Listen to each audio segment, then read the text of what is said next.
Hello दोस्तों, आपका हमारे YouTube channel brilliant study point पर बहुत-बहुत स्वागत है।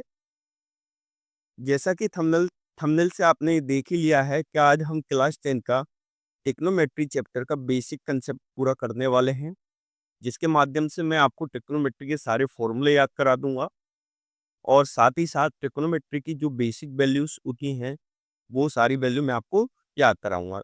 तो आइए सबसे पहले हम देखते हैं ट्रिग्नोमेट्री की स्टार्टिंग कहाँ से होती है। तो सबसे पहले अपन ट्रिग्नोमेट्री में हमेशा ट्रिग्नोमेट्री जो होता है ना 90 डिग्री के ट्रायंगल पे काम करेगा। अब बच्चों को सभी को ये ध्यान रखना है, ठीक है? तो मैं एक 90 डिग्री का मैंने आपके सामने एक ट्रायंगल ले लिया है, जहाँ पर यहाँ पर बेटा आपका 90 डिग्री एंगल बना हुआ है। इस ट्रायंगल को हम एक नाम दे लेते हैं, इसका नाम देते हैं ए, बी, सी, ठीक है बेटा? अब यहाँ पर आपको 3 साइडें दिखाई दे रही हैं, ठीक है? आपको 3 साइड्स दिखाई दे रही हैं, ठीक है? अब जिसमें जो 90 डिग्री के जो सामने की जो साइड होती है, जो सबसे लॉन्गेस्ट साइड होती है, जो सबसे लंबी साइड होती है, लॉन्गेस्ट लार्ज साइड होती है आपकी, ठीक है? इसको हम हाइपोटेनस कहते हैं। हाइपोटेनस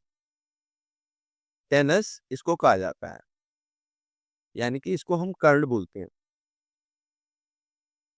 सेकंड चीज, हमें अब ये देखना होता है कि हमारा एंगल कहाँ पे बना हुआ है। अगर सपोज कीजिए हमारा एंगल सी पर बना हुआ है, एंगल सी पर बना हुआ है, तो जस्ट इसके सामने की जो साइड होगी हमारी, जो जस्ट सामने की साइड होती है उसको हम परपेंडिकुलर बोलेंगे। सामने की जो साइड होगी उसको हम परपेंडिकुलर बोलेंगे, ठीक है? यानी कि इसको हम लंब बोलते हैं, हिंदी में इसको लंब बोला जाता है। और जो थीटा से जो आपके पास वाली जो लाइन है, थीटा के जो समीप जो लाइन होती है उसको हम बेस बोलते हैं। क्या बोलते हैं? बेस बोला जाता है, यानी आधार इसको बोला जाता है। हम एक और ट्रायंगल लेते हैं जिसके माध्यम से समझते हैं।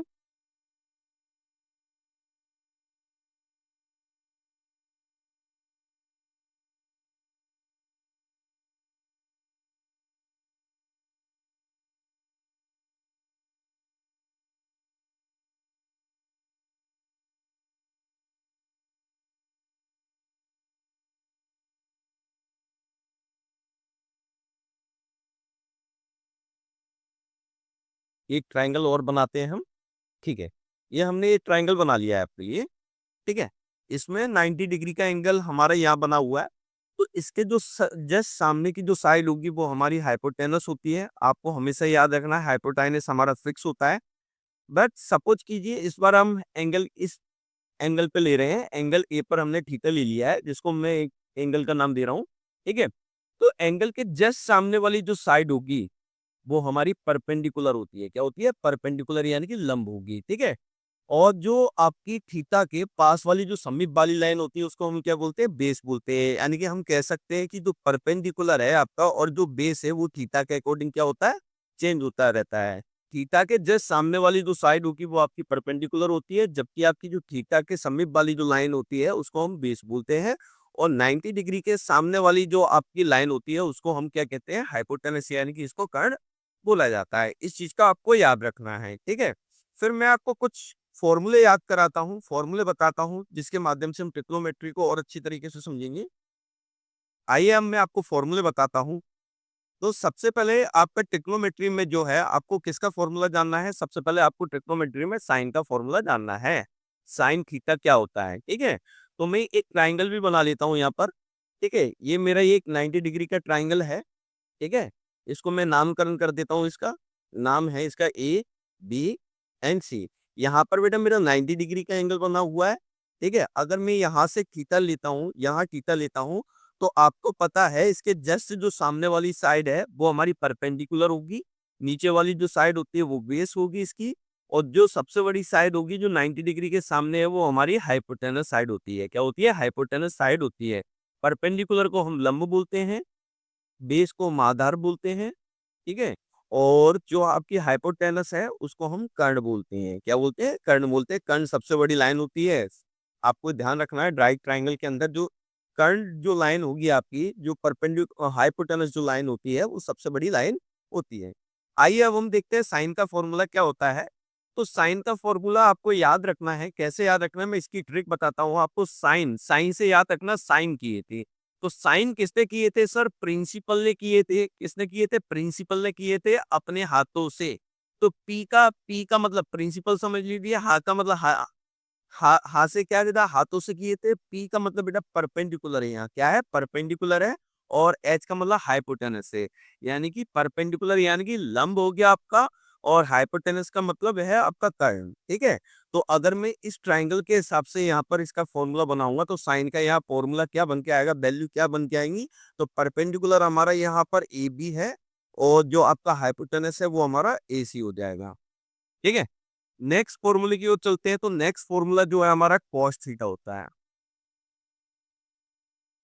ठीक है, cos थीटा जो फॉर्मूला होता है हमारा, cos का फॉर्मूला कैसे याद करेंगे, तो cos का फॉर्मूला याद करने की जो ट्रिक है, तो आपको याद रखना है cos का मतलब कोसते रहते हैं, क्या कोसते रहते हैं, कोसते रहते हैं बेटे को हमेशा, बेटे को हमेशा।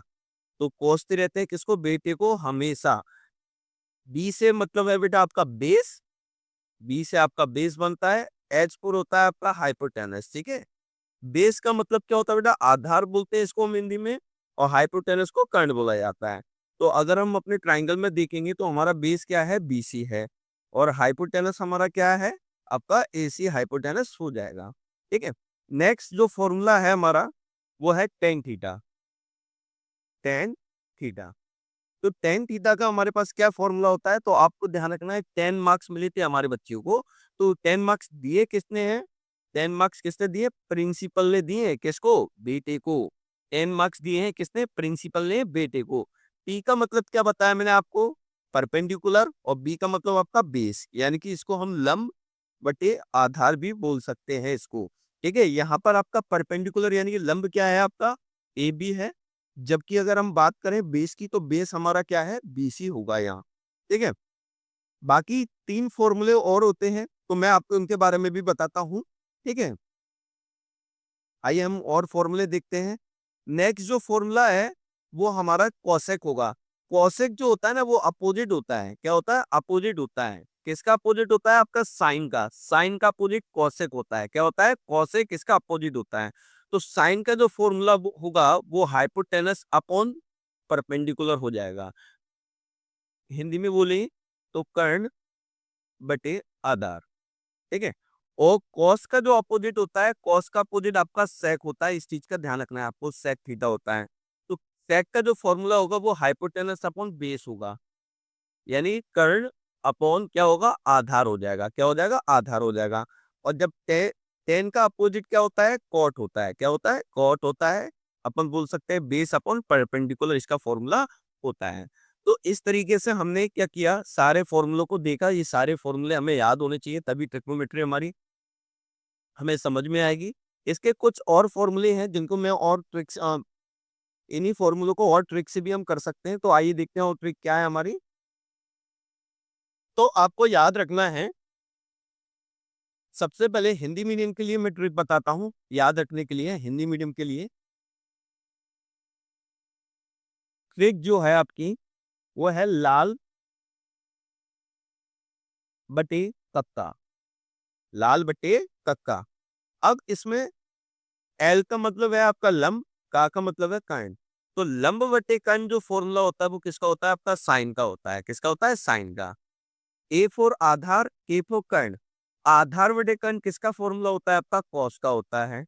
नेक्स्ट, लंब बटे कर्ण किसका फॉर्मूला होता है बेटा, टेन का होता है। किसका होता है, टेन का होता है। यही कि यही आपको ये भी याद रखना है, साइन का जो अपोजिट होता है वो क्या होता है, आपका कॉसेक होता है। क्या होता है, कॉसेक। और कॉस का अपोजिट क्या होता है, सेक होता है। टेन का अपोजिट कॉट होता है। आपको ये चीज भी याद रखना है। इंग्लिश मीडियम के लिए भी एक ट्रिक है, इंग्लिश मीडियम के लिए भी ट्रिक है। तो इंग्लिश मीडियम के लिए क्या ट्रिक है देखते हैं। इंग्लिश मीडियम के लिए जो ट्रिक बनाई गई है वो है आपकी, पाकिस्तान भूखा प्यासा, हिंदुस्तान हरा भरा। आपको याद रखना है, पाकिस्तान भूखा प्यासा, हिंदुस्तान हरा भरा। परपेंडिकुलर अपॉन हाइपोटेनस जो आप देख रहे हैं, ये परपेंडिकुलर अपॉन हाइपोटेनस किसका फॉर्मूला होगा बेटा, साइन का फॉर्मूला होगा। बेस अपॉन हाइपोटेनस किसका फॉर्मूला होता है, आपका कॉस का फॉर्मूला होता है। जबकि परपेंडिकुलर अपॉन बेस किसका फॉर्मूला होता है, आपका टेन का फॉर्मूला होगा। और बाकी आपको इनके अपोजिट फॉर्मूले भी हमें याद रखना है, इस चीज का आपको याद रखना है। अब मैं जो है आपको ट्रिग्नोमेट्री की जो वैल्यूज होती हैं उनकी टेबल याद कराता हूँ, टेबल याद करा देता हूँ, टेबल बनाना सिखा देता हूँ मैं आपको।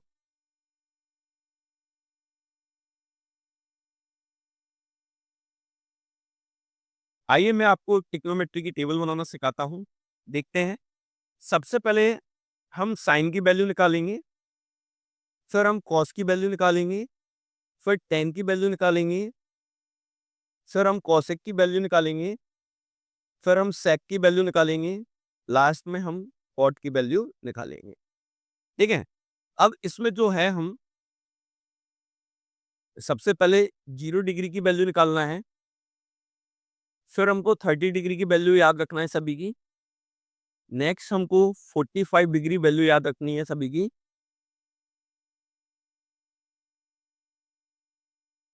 नेक्स्ट हमें 60 डिग्री याद रखना है। लास्ट आपको 90 डिग्री याद रखना है जो क्लास 10th में पूछी जाते हैं। ठीक है? क्लास 10th के लिए इतना सफिशिएंट होता है। ठीक है? तो आइए सबसे पहले हम साइन की वैल्यू को देखते हैं, साइन की वैल्यू कैसे निकाली जाती है। ठीक है? साइन की वैल्यू के लिए मैं आपको जो बता रहा हूँ उसको अच्छे से ध्यान रखिए आप, आपको सारी वैल्यू याद हो जाएँगी। ठीक है? तो सबसे पहले आपको क्या करना है, सभी के अंदर आपको स्क्वायर रूट बनाना है। क्या बनाना है? स्क्वायर रूट बना लेना है। सभी के अंदर जितने भी आपको ये स्क्वायर दिखाई दे रहे हैं, उन उनके अंदर आपको क्या करना है? स्क्वायर रूट बना लेना है। अब सभी स्क्वायर रूटों के नीचे आपको 4 लिखना है, अपॉन 4 लिखना है, 4 लिखना है, 4 लिखना है आपको सभी के नीचे 4 लिखना है, ठीक है? अब आपको 0 से स्टार्ट करना है, जो आपका न्यूमरेटर है, न्यूमरेटर सभी न्यूमरेटर में आपको 4 लिखने के बाद ऊपर न्यूमरेटर में आपको 0 से स्टार्ट करना है, 0 डिग्री में 0 स्टार्ट करना है, 30 में आपको 1 लिखना है, फिर 2 लिखना है आपको, 3 लिखना है 60 में और 90 डिग्री में आपको 4 लिखना है। आपको पता है 0/4 कितना होता है बेटा? 0 होता है। तो साइन 0 की डिग्री 0 होती है। 1/4 क्या होता है बेटा? कभी भी 1 को अपन स्क्वायर रूट के अंदर नहीं लिखते हैं। कभी भी जो 1 होता है 1 को हम स्क्वायर रूट के अंदर नहीं लिखते हैं, इसलिए इसको बाहर लिख देंगे अपन, 1 हो गया। ठीक है? और जबकि आपका 4 का जो स्क्वायर रूट होता है, 4 का जो स्क्वायर रूट होगा वो कितना हो जाएगा बेटा? 2 हो जाएगा। तो इसकी जो वैल्यू होती है वो 1/2 होती है। नेक्स्ट देखते हैं हम, इसमें हम 2 से 4 को डिवाइड दे देते हैं तो नीचे 2 आएगा आपका डिनोमिनेटर में, ऊपर आपका डिनोमिनेटर में 1 चलेगा। 1 को कभी भी हम स्क्वायर रूट में नहीं लिखते हैं तो 1 ऊपर रहेगा और नीचे आपका स्क्वायर रूट 2 रहेगा। ठीक है? नेक्स्ट देखते हैं, अंडर रूट में 3 है तो अंडर रूट में 3 रहेगा और जबकि 4 का स्क्वायर रूट बाहर निकल के क्या आ जाएगा बेटा? आपका 2 आ जाएगा। तो इसकी जो वैल्यू होगी वो अंडर रूट 3/2 होती है, साइन 60 की वैल्यू।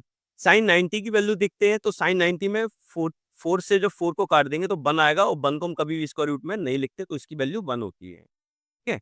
आपको इतना याद रखना है। ठीक है? आपको याद रखना है 0/4 यानी कि 0 किसकी वैल्यू है बेटा? साइन 0 की। साइन 30 की वैल्यू कितनी होती है आपकी? 1/2 होती है। साइन 45 की वैल्यू आपकी 1/√2 होती है। साइन 60 की वैल्यू आपकी √3/2 होती है। साइन 90 की वैल्यू आपकी 1 होती है। ठीक है? नेक्स्ट हम देखते हैं कॉस। कॉस की वैल्यू निकालते हैं हम। कॉस की वैल्यू निकालते हैं। तो कॉस की वैल्यू में आपको मैं एक फॉर्मूला बताता हूँ। देखते हैं इसको अपन। देखिए, sine theta equal cosec 90 minus theta होता है। इसका मतलब ये है, समझिए, अगर मैं यहाँ पर 90 रखता हूँ और थीटा की जगह यहाँ पर जो थीटा दिया गया है आपको, थीटा की जगह अगर मैं 30 डिग्री लिखता हूँ, कितना? 30 डिग्री यहाँ लिखता हूँ। तो यहाँ पर कितना आएगा मेरा? 60 डिग्री आएगा। कितना आएगा? 60 डिग्री। अब आप देखिए, जो 30 डिग्री है और ये 60 डिग्री है, दोनों मिलके कितना डिग्री बनाते हैं? 90 डिग्री। कहने का अर्थ ये है, अब आपको इतना ध्यान रखना है, जो साइन 30 की वैल्यू होगी वो कॉस किसकी होती है? 60 की वैल्यू होगी। अगर मैं यहाँ 90 कर दूंगा तो यहाँ पर आपकी कॉस कितना बेटा? 0 डिग्री बराबर होगा। यानी कि आपको इनको उल्टा करके वैल्यू को लिख देना है, अपोजिट डायरेक्शन में लिखना शुरू कर देना है। तो जो कॉस की 90 डिग्री होती है वो, सॉरी, साइन की जो 90 डिग्री होगी वो कॉस की आपकी 0 डिग्री में आएगा। तो 1 आ जाएगा आपका। और जबकि जो आपको जो वैल्यू 60 डिग्री में दी गई है, तो 60 में अगर 60 में 30 जोड़ देंगे तो 90 डिग्री होता है। यानी कि जो 30 डिग्री है कॉस की, वो कितनी हो जाएगी? √3/2 हो जाएगी। ठीक है? इस वाली वैल्यू को हम इसी के नीचे लिखेंगे 1/√2, क्योंकि 45 45 90 हो जाता है। इसमें बेटा 30 30 को अपन कहाँ पे लिखेंगे? 60 में लिखेंगे, 1/2 हो जाएगा आपका। और जबकि जो 0 है, यहाँ पर 0 डिग्री किससे ऐड होकर 90 बनेगा तो 90 से, तो 90 डिग्री में इसको हम लिख देंगे। तो आपको याद रखना है, ये जो 1 है उसको आपको यहाँ लिखना है, √3/2 को यहाँ लिखना है आपको, ठीक है? 45 को 45 के नीचे, 30 को 60 के नीचे और 0 को 90 के नीचे लिखना है। नेक्स्ट, मोस्ट इम्पोर्टेंट वैल्यू आपकी 10 की। तो 10 का आपको एक फॉर्मूला याद रखना है। 1 मिनट। 10 का एक बेटा फॉर्मूला होता है, मोस्ट इम्पोर्टेंट फॉर्मूला है sine theta upon cos theta. अगर हमको 10 की वैल्यू निकालना है तो आपको साइन की वैल्यू और कॉस की वैल्यू में डिवाइड देना होगा।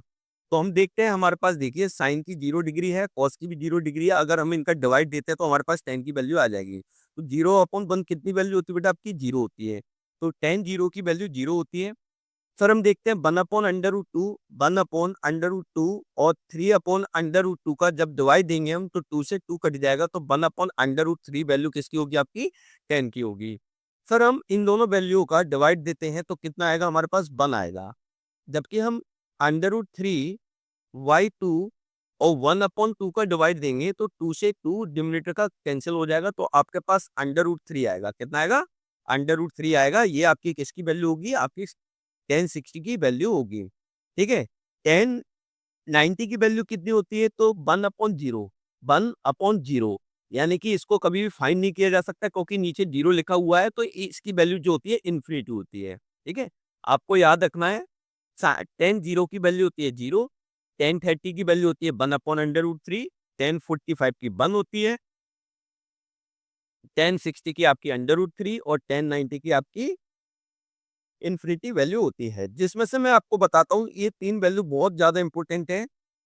1030, 1045, 1060 की वैल्यू बहुत ज़्यादा इंपॉर्टेंट है। ये तो सभी स्टूडेंटों को याद होनी ही चाहिए। आप साइन की वैल्यू याद करने के बाद सभी फॉर्मूले के हिसाब से आप अगर पुट करेंगे तो सारी वैल्यू आपको निकालना आ जाएगी। आइए नेक्स्ट देखते हैं हम। कॉसेक, मैंने आपको कॉसेक बताया था। कॉसेक जो होता है वो साइन का अपोजिट होता है। किसका अपोजिट होता है? कॉसेक साइन का अपोजिट होता है। तो साइन की वैल्यू को अपोजिट करना है आपको। तो 0 का अपोजिट क्या होता है बेटा? इन्फिनिटी होता है। 1/2 का अपोजिट क्या होगा? आपका 2/1 होगा, तो 2 हो जाएगा। ठीक है? साइन 45 1/√, था तो ये कितना हो जाएगा? √2 हो जाएगा आपका केवल। ठीक है? साइन 60 √3/2 है आपका। कितना है? √3/2 है, तो ये आपका 2/√3 हो जाएगा। साइन 90 आपका 1 है, तो 1 का अपोजिट आपका 1 ही होता है।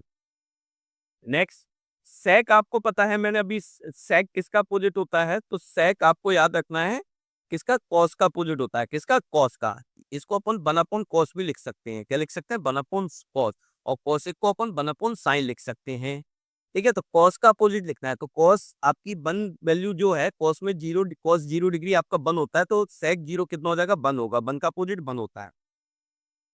कॉस 30 आपका √3/2 था, तो सेक 30 इसका अपोजिट होगा, 2/√3 हो जाएगा। 2/√3 हो जाएगा। ठीक है? कॉस 45 आपका 1/√2 है, तो ये आपका केवल √2 होगा। सेक 60 निकालना है, तो कॉस 60 का आपको अपोजिट कर देना है, तो कितना हो जाएगा? आपका 2 हो जाएगा। सेक 90 डिग्री निकालना है, तो आपको कॉस 90 का अपोजिट कर दो, तो 0 का जो अपोजिट होगा वो इन्फिनिटी होता है। ठीक है? नेक्स्ट, हम कॉट की वैल्यू को देखते हैं। तो कॉट की वैल्यू के लिए पहले हम इसको रफ कर लेते हैं थोड़ा।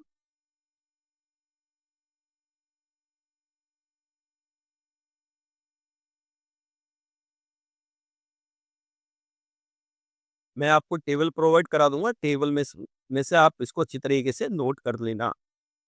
ठीक है? यहाँ पर तो थोड़ा मैं समझा रहा हूँ, इसलिए थोड़ा मेरे पास स्पेस कम है। नेक्स्ट देखते हैं, हम कॉट की वैल्यू निकालना सीखते हैं। तो कॉट किसका अपोजिट होता है बेटा? तो कॉट आपको याद रखना है 10 का अपोजिट होता है। इसका 10 का अपोजिट होता है। तो 10 की वैल्यू को अपोजिट करना है आपको।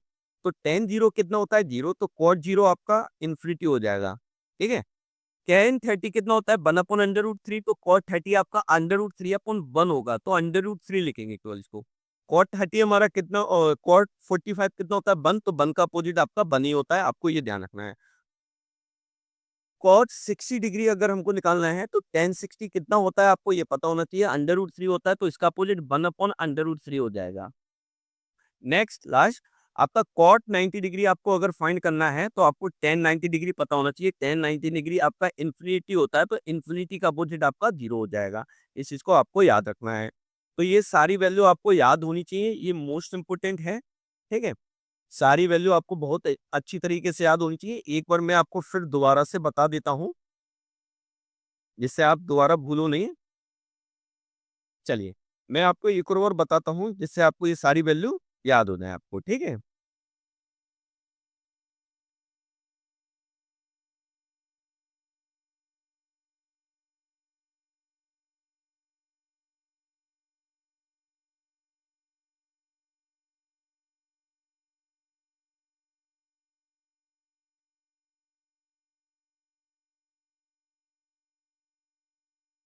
एक मिनट में टेबल लेने की कोशिश करता हूँ, जिससे टेबल से अच्छी तरीके से आपको समझ में आ जाएगा। टेबल ले लेंगे हम।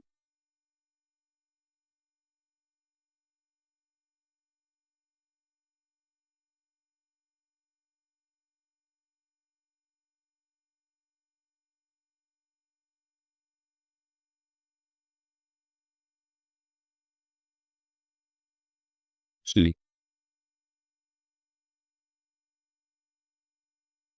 देखते हैं।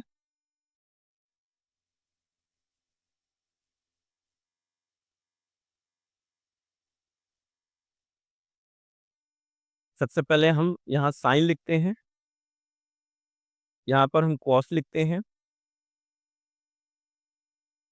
फिर हम टेन लिखते हैं, फिर हम कॉसेक की वैल्यू देखेंगे। ठीक है, बाकी आप बनाना सीख जाएंगे तब तक, है ना। यहाँ आप 0 डिग्री लीजिए, 30 डिग्री ले लीजिए, 45 डिग्री लीजिए, 60 डिग्री ले लीजिए, और यहाँ आप 90 डिग्री लेंगे। ठीक है, तो 10 आपको मैंने 0 डिग्री कितना बताया था। 10 0 डिग्री की जो वैल्यू होती है वो जीरो होती है। ठीक है, और आपकी जो टेन सॉरी साइन जीरो की डिग्री कितनी होती है बेटा, जीरो होता है। ठीक है, साइन 30 कितना होता है, 1/2 होता है।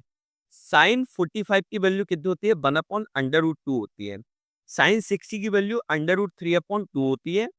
साइन 90 की वैल्यू आपकी बेटा 1 होती है। ठीक है, फिर आपको अपोजिट करना है। ठीक है, इसका जो 90 डिग्री है वो कॉस की 0 डिग्री होगी। ठीक है, इसकी जो 60 डिग्री है, 60 में 30 जोड़ेंगे, यानी 30 डिग्री, कॉस का 30 डिग्री आपका बराबर होगा 60 के, तो √3/2। फिर 45 दोनों का ही बराबर होता है। साइन का जो 30 होता है वो कॉस का 60 होगा, 1/2। ठीक है, इसका 0 डिग्री और कॉस का 90 डिग्री, साइन का 0 डिग्री और कॉस का 90 डिग्री सेम होता है, तो जीरो होगा। ठीक है, 10 मैंने आपको बताया था, आपको साइन अपॉन कॉस की वैल्यू पुट करनी है, तो आपका आंसर आ जाएगा। तो 0/1, 0/1 कितना हो जाएगा आपका, जीरो हो जाएगा। ठीक है, 10 की वैल्यू बताई मैंने आपको। आपको ऊपर इसको रखना है और नीचे इसका डिवाइड दे लेना है। साइन की वैल्यू को ऊपर रखना है, कॉस की वैल्यू को नीचे रखना है और डिवाइड देना है, तो आपका आएगा 1/√3।